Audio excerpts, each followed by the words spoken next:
सीते राम कथा हृदयम्।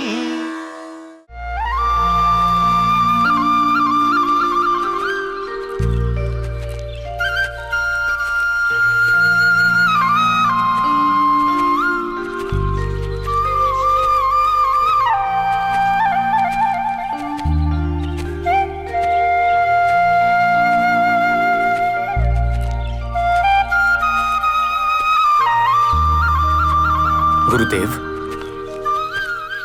वहां दूर वनों के बीच में एक आश्रम दिखाई दे रहा है,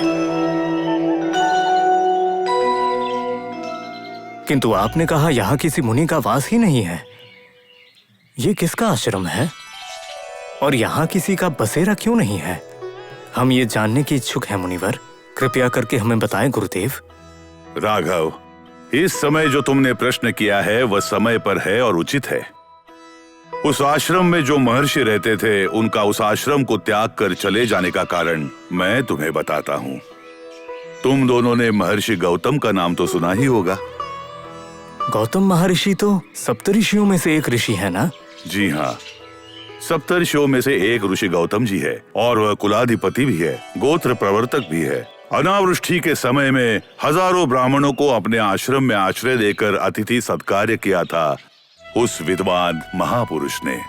गुरुदेव, अनावृष्टि के समय जिस आश्रम में अनेकों ब्राह्मणों का अतिथि सत्कार किया गया था, आज उस स्थान को ऐसे रिक्त देखकर मुझे आश्चर्य हो रहा है गुरुदेव। इसके पीछे का कारण एक बहुत बड़ी दुर्घटना है लक्ष्मण। गौतम जी की पत्नी अहिल्या बहुत ही सुंदर नारी थी और बहुत बड़ी पतिव्रता थी। अहिल्या के सौंदर्य को देखकर देवेंद्र मोहित हो गया और एक बार जब गौतम महर्षि जी आश्रम में नहीं थे, तब स्वयं गौतम महर्षि जी का रूप धारण करके आश्रम में प्रवेश लिया। जो नहीं होना चाहिए था वो हो गया। ये देखने के बाद गौतम जी उन दोनों को शाप देकर आश्रम का त्याग कर चले गए।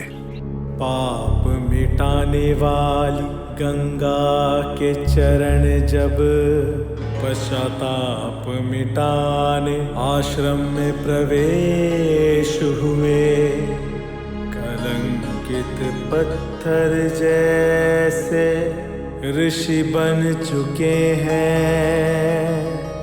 हजारों वर्ष का श्राप अब मुक्त हुआ, परम मंगल क्षण है ये, परम मंगल क्षण है ये। एक बहुत बड़ा कार्य करने के लिए आज हमें उस आश्रम में प्रवेश करना होगा। चलो। अवश्य गुरुदेव।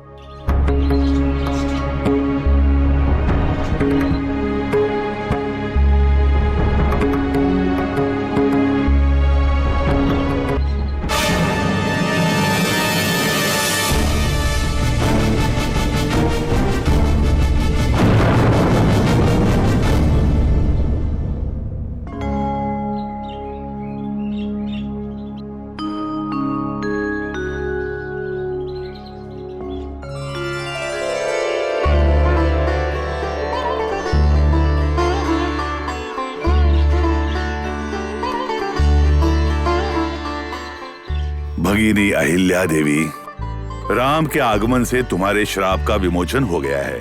आज से तुम्हारा सब मंगल ही होगा। धन्य हो गए महर्षि जी, धन्य हो गई।